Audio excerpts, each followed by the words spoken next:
Hey everybody, it's Kairos. Today we are doing another jungle concepts video looking at counter jungling. We're going to talk about when you should counter jungle, when you should leave, and how to most efficiently execute this strategy. If you find this helpful, please subscribe and leave a comment to let me know what you found the most useful. Now let's get into it.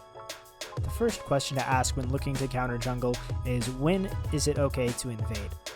So there are two different times that it's okay to invade. The first one is when the enemy jungler shows on the opposite side of the map. They may have just taken a dragon, they may have just taken Rift Herald, or it could be that they're ganking one of your side lanes, or they just showed on a ward on the opposite side of the map from where you are. That opens up a window of time that you can go and invade their jungle. There's a certain amount of time before they can channel a recall or walk across the map to contest the camps, and so that's why we call it a window of time.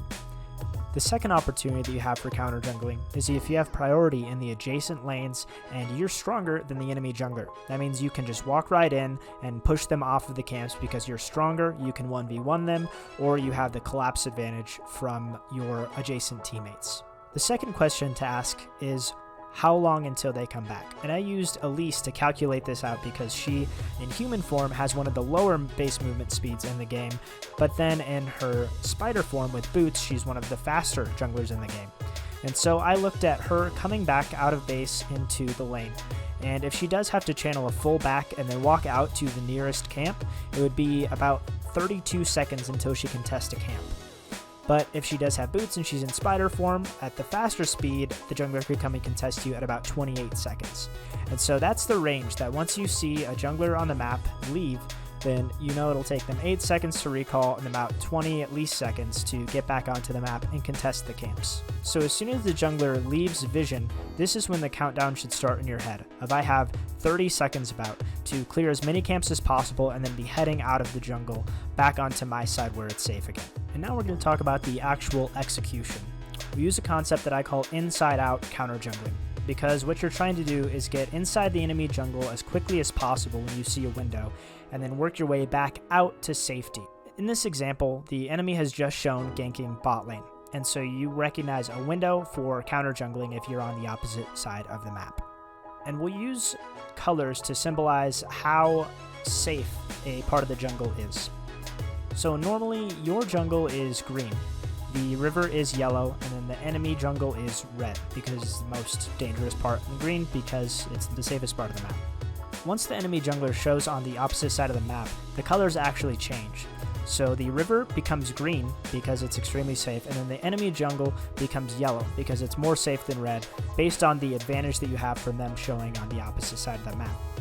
And it will stay yellow for the 30-second timer, of which signifies how long it takes them to back and then come back out into lane. And so once they show and they've left vision and are recalling, that's when the countdown starts, before this yellow zone will turn back into red. So you want to take advantage of that 30-second timer and get into their jungle and take as many camps as you can while also placing wards, which is extremely important to place wards while you counter jungle. And then you can be leaving as that timer expires and this yellow zone turns back to red, and the yellow zone that is normally in the river turns back to yellow from green. And we'll do another example where the efficiency is actually a little bit off. So if this jungler delays the time that he takes to invade, so he takes maybe the Grump and then he takes the Scuttle Crab after he sees his gank, and then he's slowly going into the enemy jungle. By the time he's cleared these two camps, the enemy jungler may have already reset and be walking out to the jungle right now. And so in counter jungling, the timing is actually off, and he's caught in the middle when this yellow zone turns back into a red zone and the enemy jungler is there.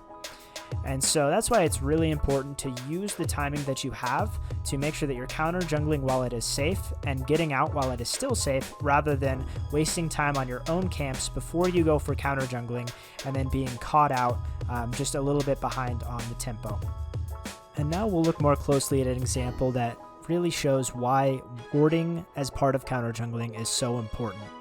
King gets a really good invade after Warwick shows on the top side, places one control ward, and then he also is going to get another ward in the banana brush near Scuttle. So this is really optimal. If you do have wards that you can drop while you're invading, it should always be part of your plan, because then when the jungler comes to the opposite side or comes back to that side of the map, they'll show on vision, and you can continue to snowball that lead and that vision game as they keep showing on wards across the map. Here we see the payoff of Warwick going in to be spotted by a control ward, as the bot lane is pushed out and very vulnerable for a gank, but because of that ward, they're able to get pinged off, they back up, and they see where Warwick is, and it keeps them safe. So warding while counter jungling really helps you put a safety net around lanes that you might not be able to protect directly when you're across the other side of the map. To wrap it all up, first, invade when the enemy shows on the other side of the map, or when you have the priority and are stronger. Second, be sure to path inside out, being aware of when the enemy jungler can be back to contest their camps. And then third, don't forget to place deep wards while you're counter jungling. This is one of the most important parts of counter jungling, and it will allow you to continue tracking the enemy jungle and just snowball your leads out of control. Thanks for sticking around, and I will see you next time. Fire!